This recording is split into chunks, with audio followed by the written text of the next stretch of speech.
के हो दादा? सुरु hello everyone, welcome back to another video. आज चाहिँ रेडी भएर म कहाँ जाँदैछु भन्दा बाँसबटे हाट। आज म तपाईँहरूलाई बाँसबटे हाटको सानो टुर दिन्छु है। So are you guys ready? Let's go. र हामी चाहिँ आइपुगेको छु हाम्रो गाडी राख्ने जग्गा। हाम्रो घरबाट चाहिँ अलिक यतानिर आउनुपर्छ नि त, त्यसै 5 मिनट्स त्यस्तै लाग्छ।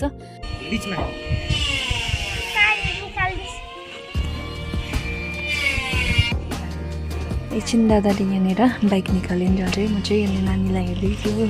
हेर्नुहोस् कति मजाले खेलिरहेको थिएँ बलुवामा पनि। उसलाई के उयो छैन, लुगा मैला हुन्छ अरू भन्ने केही टेन्सनै छैन है।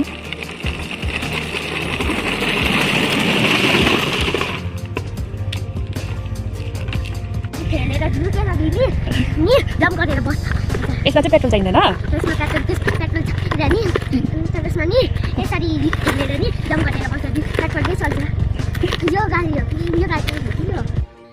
र यति बेलासम्म चाहिँ दादाले बाइक निकाल्नु भयो अनि हामी चाहिँ दुईजना गयो।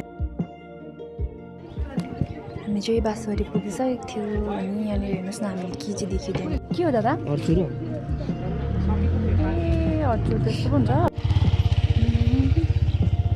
हामी चाहिँ छिटै सौदाहरू गरेर अब चाहिँ फर्किन आँटेको हो। यहाँ हेर्नुहोस् है त हाम्रो बाँसबटेको हाट।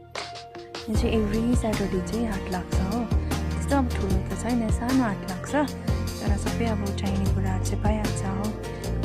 यो चाहिँ हामी सानो हुँदादेखि भनौँ न, अब जहिलेदेखिकै याद छ त्यति बेलादेखिको नै हो हाट चाहिँ। जहिले पनि एभ्री स्याटरडे चाहिँ लाग्छ र यति नै हो हाट चाहिँ। एकैछिनमा सकिहाल्छ हो, सानो हाट छ। अनि हामी हाट सकेर उकालो फर्किँदा चाहिँ स्कुल भेट्छ, भानु हायर सेकेन्ड्री स्कुल हो।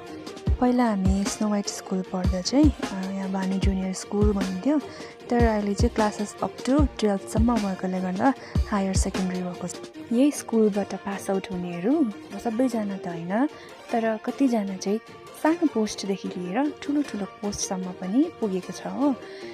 त्यो त एउटा कुरा भयो।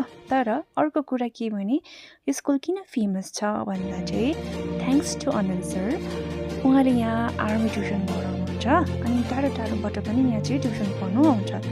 त्यसै कारणले गर्दा पनि यो स्कुल चाहिँ धेरै फेमस छ। यहाँबाट ट्युसन पढेर जानेहरू चाहिँ प्रायः सबै जस्तो नै पास हुन्छ भन्ने पनि सुनिन्छ है। र तपाईँहरूले पनि कसैको लागि आर्मीको ट्युसन खोज्दै हुनुहुन्छ र यो भिडियो हेरिराख्नु भएको छ भने चाहिँ कमेन्टमा यस लेखिदिनुहोस् है।